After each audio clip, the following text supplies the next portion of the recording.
Are you ready to uncover the absolute worst real estate advice out there? Also, we're going to break down the biggest challenges facing buyers and sellers right now, reveal kind of where mortgage rates are heading, and try and give you the edge that you need in today's market.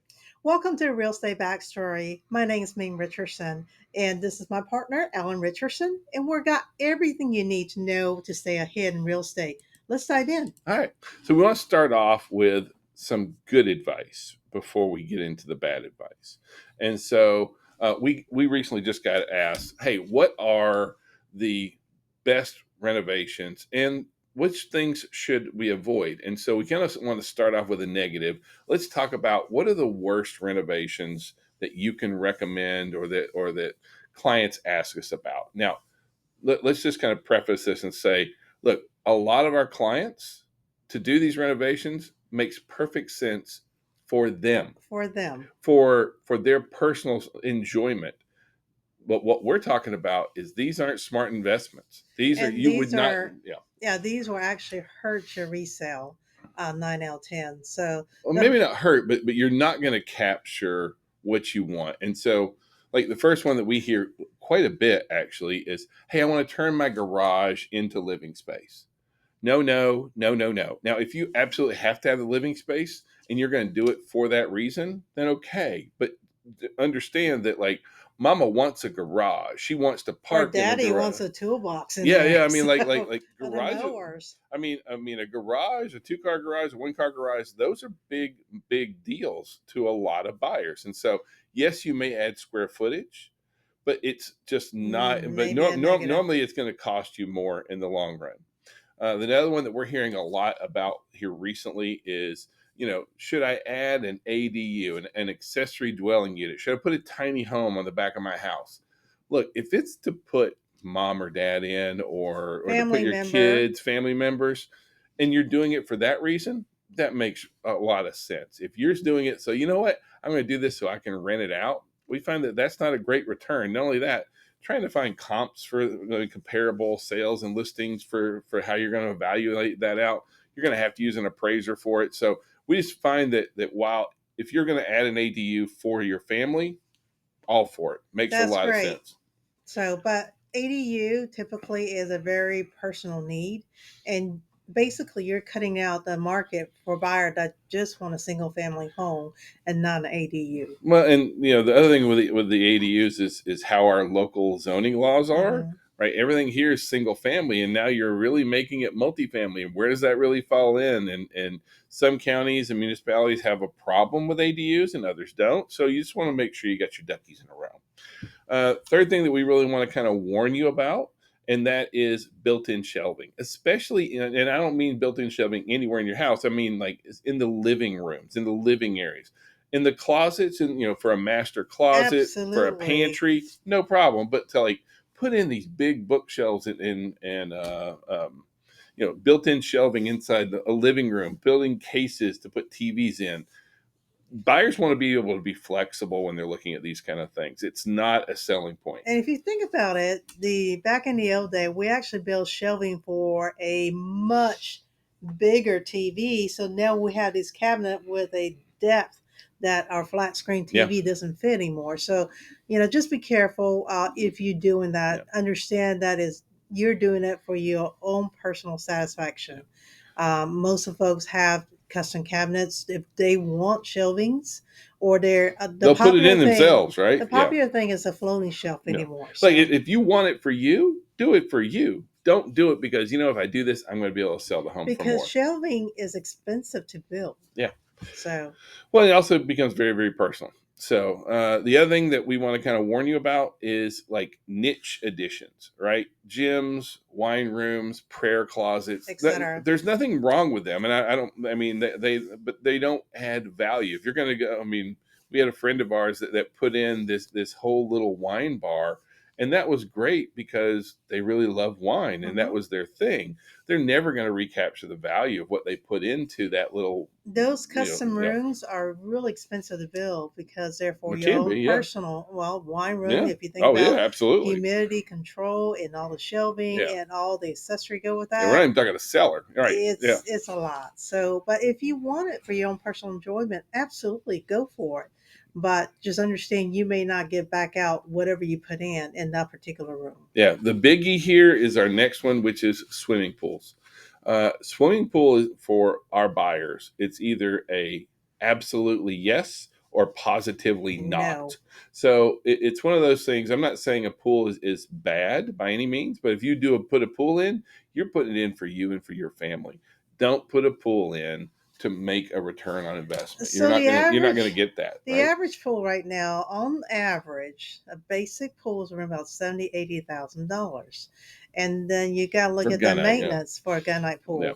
And I'm not talking about if you do even if you do above ground, you still got to build deck around it, stuff for that. So it's not a cheap project. yeah. So if you're building that for your personal enjoyment, absolutely all day, Makes sense. go for it. Yep. But don't expect to get the value you put in the pool back Yeah. when you sell it. And during prior to pandemic, pools sometimes we're looking at as a negative item because liability Yeah. reason. During pandemic, guess what? Pool was extremely popular because we had nowhere to go. Yeah. And therefore pool became a boom. There's a Yeah. There was booming a real big rush for pools. huge. So but now we're back to normality, and Yeah. so pool can be a, if you think you want to do it for yourself, perfectly fine. Yeah. But if you think you're doing it for investment purpose, that may not happen. Now, last two on our list here. First one, or next to last, I guess, is going to be changing out hardscaping, your landscaping. I don't mean cut, edge, blow, trim, those kind of things. Koi Smart investment, pond, but like Japanese hardscaping, maple, adding in sidewalks and changing all that.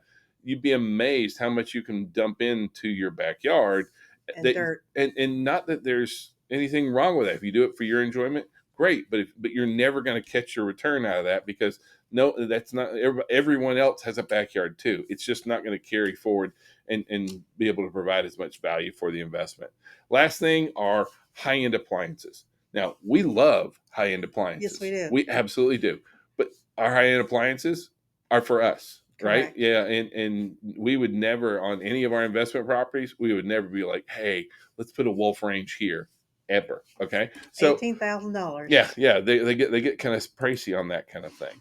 So that's our good advice as far as like what not to Not do. to do. But like one thing that we saw this past week, and so there's a publication out there called MoneyWise, Mm-hmm. and they shared out the three big things you never want to say to a To your real estate client. agent. No, Yeah. say to a real estate agent. And I want to talk about this from 2 points. One is what the advice that they gave, and then why are they giving this advice? And so the three bits of advice that these gems that they threw out here. First one is um, don't share with your agent what your paycheck is and what your savings looks like.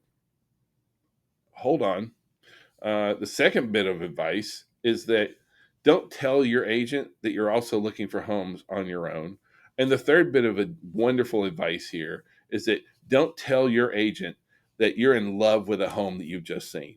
And my head just wants to absolutely explode here, because first of all, and I guess the reason that this irritates me is I think this is my opinion is this article was written by someone that did not have a true realtor, a real estate professional that had their best interest in mind when they worked with them. There was someone who probably had compensation breath and like was just in it for a transaction, that kind of stuff. Not a real estate professional, because as a real estate professional I need to know what kind of money that we're talking about, how much savings you have and While down we payment. do not want to know what you make, No. okay, but we want to make sure that you are able to afford this home without, because there's time that we never know what happens, life happens. So are you at the edge of your debt to income ratio? Hmm. Because if someone in your home got sick or is injured, you may have to need additional money to take care of those issues. So But we we don't want you to be house poor. We don't want you live paycheck to paycheck. So therefore, we don't want to know what exactly your paycheck look like, but we need to know your situation. we do want to know if this home is affordable to you based on your ability. Right. I mean, if you don't have the down payment, then maybe we look at a USDA loan or a VA loan or 100% or FHAs, DPA right? But if loans. you don't, but if my buyer doesn't share that with me, then how on earth can I represent my buyer? This is why I just feel this is terrible advice. Well, I You think know, this is where you need to have a good partner with your lender as yeah, well, and have absolutely, a very frank conversation. Say, yeah, what is their ability? Because I do not want to put an offer in for a client that is going to exceed that their ability to do anything. yeah. I The best, want the best transactions have all three of us involved in correct. that transaction And together. honestly, sometimes the client can afford it, but they Yeah, don't. They do not feel comfortable about yeah, where this is going. So therefore, you can listen. yeah, So finance is part of it. I don't want to know the exact detail. I do need to know what my boundaries are. yeah. Okay. Like the second point is that that you shouldn't let your agent know that you're looking for a homes on your own. And I'm like, look, a home buying process, even a home selling process, this is a team Effort. deal, right? I mean, like we're working together. And as a real estate professional, do you automatically know that your buyers are looking all the time? I mean, like I feel like this is terrible advice. First of all, I want my buyers to be looking. If you see something, let me Call know when me. you see it, kind of thing. Absolutely. I'm going to be sending you properties. I'm going to be sending you property alerts. I'm going to find properties and search for them for you. But if you run into something, hey, let's talk about it. I have no problem with that. And Let's sometimes both it's work at it. about timing, and sometimes it's not that Yep. we don't know. So we actually send out a list upon that based on your qualification or your wants, desire, and wishes. Um, a list of qualified homes. But sometimes, if you saw a home, the clients see a home Yeah. that they absolutely love, and they're okay going out those criteria that has set forth, Hmm. then that's a win-win situation because at the end of the day, it's about what the buyer wants and their ability to obtain it. Yeah. Now, the third thing that they recommend is that buyers don't tell their agent when they've fallen in love with a home that they've Don't do seen. that. Well, now I think I don't think that you should let the listing agent know that you're in Correct. love, but as your agent, if you say if you fall in love with this home and you don't tell me and you're like, yeah, whatever, how am I supposed to know? Like this to me is another one where we have to make sure that we are focusing on our relationships with our clients. I need to know that this is a home that you really love, because if we don't work hard enough to get you the home that you really love, you're going to blame me.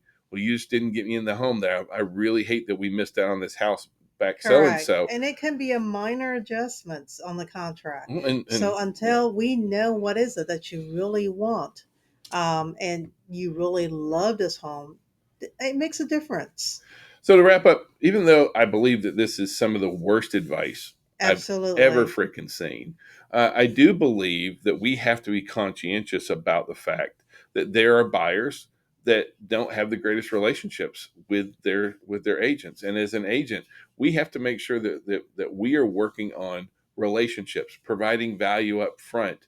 If you're one of the folks who just kind of stands in the doorway holding the buyer brokerage agreement, like, hey, if you'll sign this, I'll let you see this Right. house, then you're going to have folks who are feeling this way. And so just focus on relationships, taking care of your people, because I think that really is just awful advice. But by the same token, I think we got to make sure that we got our ducks in a row here Well, too. there's a lot of information on the internet. Just understand that if you think it sounds sneaky or it sounds a little off, please have a frank conversation. Yeah. We're here to have a frank conversation with you. Hmm. Not we're here to represent you, not against you. Yeah. Now, there's a recent study out here talking about the top challenges for buyers and sellers. And we kind of want to run through some of the biggies here just to make sure, because one thing that's always evolving is real estate, right? And if you work in our market for any amount of time, the only consistent we have is change. And so making sure that you're up on Mhm. on what's important to our buyers and sellers, this is crucial for your success as a real estate pro. So one of the still in this year as well as last year, then, and honestly for a long time, what's the number one challenge for our buyers? Finding the right home. Find me the right home. Find me a home. And honestly, this one really hasn't changed that much. So find me a home has been number one for, gosh, as long as I can remember, basically, and it still is. Now number two has changed, and that is almost half of folks said staying in my budget. Yeah. Now, I'm not saying budget has not always been important. It just wasn't number two important in the past. And this shows that in our marketplace right now, there's a lot of challenges in affordability. So we know that's a big deal. That's about 49%. And back to 42% pointed the mortgage rate because mortgage rate has been fluctuating so high Huh? that buyers are very hesitant because they're looking, at the end of the day, they're looking at their monthly payment. Right. Okay, what's the affordability? So find me a home, budget, right? Mm-hmm. The next one down at 34% is I need to be in a good neighborhood. The overall quality of a neighborhood really does matter to our buyers. We got to understand that. That's why a lot of times we'll ask our buyers, go drive through the neighborhood, make sure you really like it. I mean, not that we would ever catfish real estate photos ever, but like sometimes I mean, we've all looked at those pictures in the MLS, and then you drive up to the house and you're like, oh, it's the Bates Motel kind of thing. So we understand it, but you got to understand that neighborhood is a big deal. It is. When you do take shots of your properties, showcasing the neighborhood with your photos. Don't use stock photos. Don't use photos from the HOA, but your photos of the neighborhood can really help buyers to be able to see that kind of thing. Um, The next few ones are, the thought of moving is a daunting process. So yeah. therefore, 32%, is a challenge because they don't know where to start. Well, and I don't blame them. I don't. I We mean, did it even two as weeks, 2 years I mean, ago. like I hate moving. Yep. I get it. I totally understand. So I want to do everything in my power to make your life a little bit easier. Almost 30% of the buyers said that they dread. Competing with other They don't buyers. like to compete. And while I get that, I completely get that. The challenge is that good properties priced right in good Hmm. areas. Goes So, I mean, fast. and that's where the competition is. And so the idea that I don't have to compete with anybody, that's just not the marketplace of where we're at right now. Not especially first time home buyers. Okay. Yeah. For upper luxury, that's different game. But for your starter homes, Yeah. there's still some competition there when it's priced right. Now, as far as the top challenges for our sellers, because the top concerns are slightly different for our sellers. Like, Correct. like, like the interesting thing here is that the top concern for my seller, Prepare the house for sale. getting that home ready, right? Yeah. Decluttering, fixing up the little things, Streamlining. all while you're still living there, is a huge challenge, right? And so, um, being able to meet with your clients ahead of time, explain what's really important to help them maximize the value of their home when they do sell, what things they maybe don't want to stress about. These are great things to reach out early on with your Correct. potential sellers out here. The second one is making repairs and renovations. Almost 36% of our sellers said that making repairs and renovations was a top challenge for them.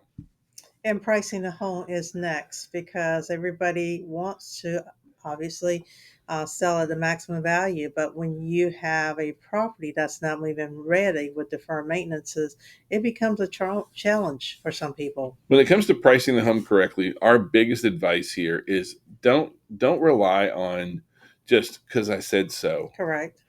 Pull a comparative market analysis, an equity assessment, show what other buyers are willing to pay for other homes, similar homes in the subject neighborhood. That's where it really does come down to it. It's not about me saying, "Oh, I think you should sell this home for 350." It's about the home down the street sold for 349, and this one over here sold for 347, and this one sold for 355, and this one over here sold for 380, but it has a basement.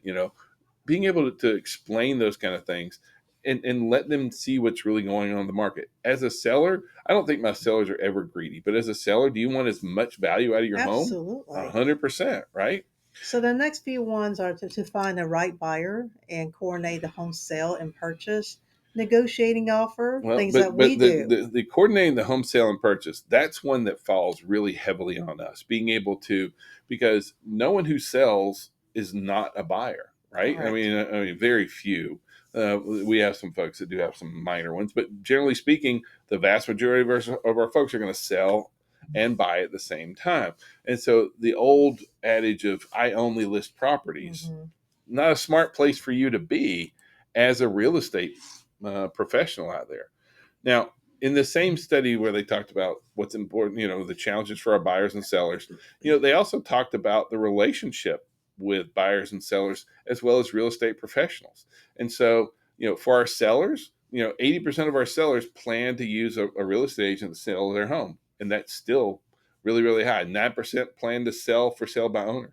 Correct. But we see that doesn't always necessarily happen. Um, for our buyers, 41% of our buyers said that they would consider purchasing without a real estate professional. This one bothers me. This one worries me because this one says that, your value as a real estate agent is just opening the door. And that's why we have to focus so much on building relationships with our buyers. We need to be able to protect them throughout the entire process on here. In the same study, they said that 62% of buyers plan to negotiate agent compensation. And we agree. I mean, we see that kind of going on right now. You know what we're not seeing happen? We're not seeing compensation really move a lot. And that's because for the folks who are out there explaining their value, the big difference here is we've got to make sure that we are providing value up front with our buyers. We used to just meet a buyer at a house. Now, the time is now when we got to start setting appointments with buyers, making appointments with buyers ahead of time, meeting them, meeting them at Chick-fil-A, bring them in the office, meet them at their work. It doesn't matter, but you've got to be able to meet with them in advance to provide the value, explain the process. That's going to be really, really important as far as like moving forward here. So a lot of question right now, people are asking is that will mortgage rate finally go down in 2025? And the answer is, eh. Like first of all, I we know that's not don't. comforting, That but really isn't. But are they going to go down? Yes. How much? don't know. Don't know. When? Don't Don't know.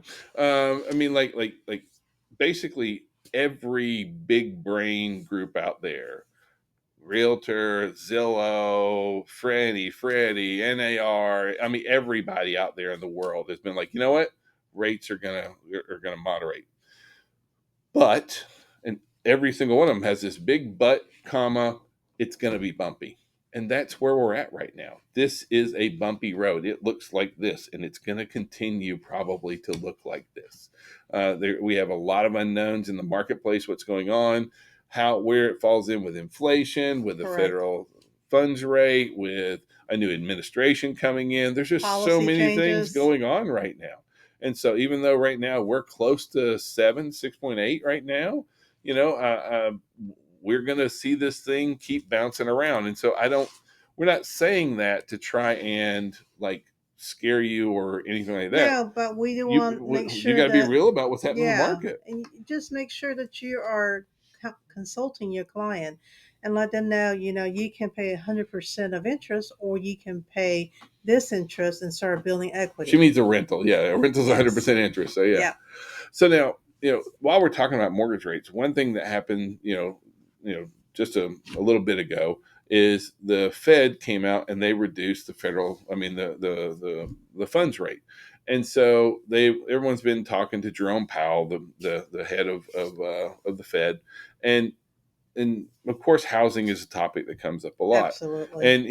And honestly, the Fed's take on housing is that this is something they can't fix because this is in their opinion the issue is inventory. That's what they're like. We just don't have enough housing. That's the biggest challenge. We need inventory. And while I do agree to a degree, right, I do think that that's true. The challenge for us right now is that active listings are up year over year about 12%. So if it was just inventory, then I would say, okay, he may be on to something. We're not seeing we're seeing where prices are moderating much more so.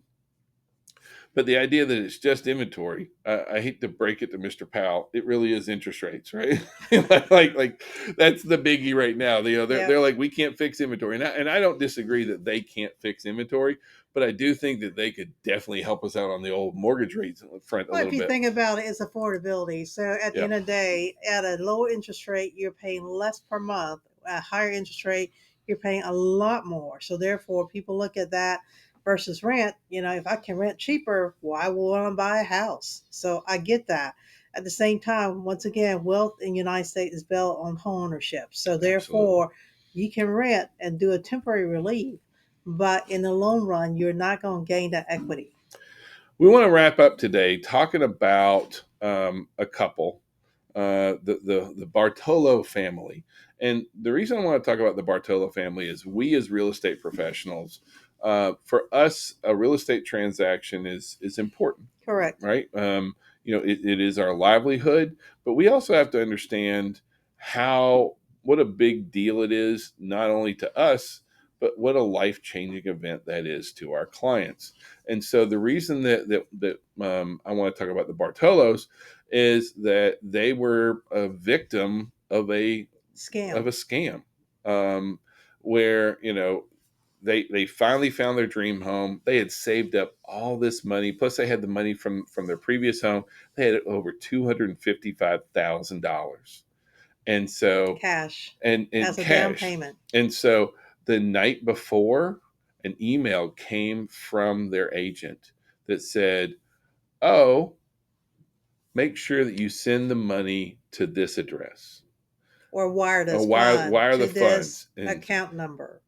so they wire the funds. The next day, they get another email says, "Oh, make we haven't got received your funds yet. Where's your down payment? Where's your down payment?" And at that point, their entire world fell apart. And the bad news here is that they lost all $255,000. Of A down payment. scammer took almost $250,000 from these folks. Now, They imposed as their agent that was working with the yeah, clients. they basically hacked the agent's email. They sent over false Wire wiring instruction. instructions, and the client believed that it was from them. Now, do I think that this agent did something wrong? No. No, but by the same token, we need like we have to understand what a big deal these funds are when it comes to dealing with wiring funds. We have some very, I would say, Procedure and policy in place that, that it, and sometimes agents will be like, "Well, that's a giant pain in the butt," but it's you not. got to understand that there's a reason for this. We want to protect our clients. You, as a real estate professional, please never ever offer to send wire instructions. Nope. Never. Say, let me send this information. You actually need to go the opposite and say, I will never send Yeah. you wiring instructions. If it comes from me, It's it ain't not me, me. right? And You so always need to validate that wire instruction with the receiver. Typically, that's an attorney or escrow company. So make sure you give your client the right telephone number where they can reach someone in the escrow department. they need to speak to a human being, and they need to be Absolutely. the one that makes the Verify it. call, right? Don't let our buyers should not be like, take a phone call and say, "Hey, this is Bubba. I'm calling you to set up your wire transfer." Well, who knows that Bubba really is the person calling? And even if they do have phone ID, there's ways around that. So our clients should always be the one that initiates the transfer, that speaks to a person and a human being, and makes sure where the money's going and that it's really going to be there and that they're talking to the right people. So please, if you have ever sent these out, don't ever again. Your company policy sure outlines on cyber fraud issues, so please contact your broker to make sure that you're following policy and procedure. This is a livelihood that our clients have saved and to obtain their dream home. So please don't treat it carefully because that's a lot of money. Well, and like those folks, they lost their home, Mhm. they lost their potential home, all their savings. Like it ruined it, it just crushed these Typically, people. those And so wire goes to offshore island, and as soon as hit, they're it's gone. So closed. So therefore, it's not even traceable. So, to get more real estate idea, tips, and tricks, please watch one of our mastermind or catch any of our live CE training at www.mx1training.com. have a great week. Thank you. Have a great day. Bye bye.